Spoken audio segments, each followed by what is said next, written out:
Hi everybody, my name's Sarah and I'm a teacher naturalist currently on a 3,500-mile canoe adventure with my friends Aaron, Nia, and Matt. Right now we're in St. Louis, Missouri after paddling over 2,000 miles from Montana. Next, we're going to continue down the Mississippi River, passing Arkansas and other states on our way to the Gulf of Mexico. Right now we're on the Missouri River, just 1 mile away from the Mississippi River. But before we get to the Mississippi River, we have one more water sample to collect. You're not going to fill up that bottle and drink it, are you? Nah, don't worry. I'm collecting water samples from the Missouri River water to test this water for microplastics. Microplastics are the answer to this week's riddle. What are microplastics? Well, micro means small, and so microplastics are just really tiny pieces of plastic. In fact, they're so small you can't even see them with the naked eye. You have to use a microscope. You see, plastic never goes away. It just breaks down into smaller and smaller pieces. So litter that winds up in the river will become tiny pieces of microplastic. What's the big deal with microplastics? Those tiny pieces of plastics are a big deal, because animals will drink them or they'll eat them and they'll end up inside their bodies. And then when predators come along, they don't just eat one animal in their lifetime, they eat a ton. And so they'll end up with a load of plastic inside their bodies.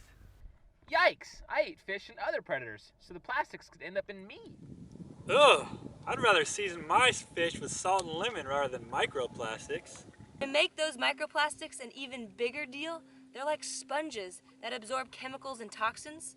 So when you ingest a microplastic, you're actually ingesting a mega pollution plastic. Ugh!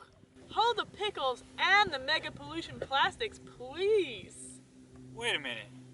If we can't even see these microplastics without a microscope, how are we going to count them? Good question, Aaron. We're going to use the scientific method. The scientific method helps us take small samples of the water to look for microplastics. That way we don't have to look at every drop of the Missouri River. On our canoe trip, we're working with adventurers and scientists for conservation, and they have made this protocol. A protocol is a list of rules so that we collect samples the same way every time. Now, in this protocol, it even tells us how many samples to take. Every 150 miles, I have to take a 1-liter sample. Now to do this, I have to take a liter bottle and rinse it out 3 times with river water. 3. Next, I'm going to have to take off my watch, because watches have plastics in them, and roll up my sleeves, because some fabric is made from plastic. Then, I'm going to put the bottle in the water, and I'm going to take a sample 8 to 12 inches under the surface on the upstream side of the boat.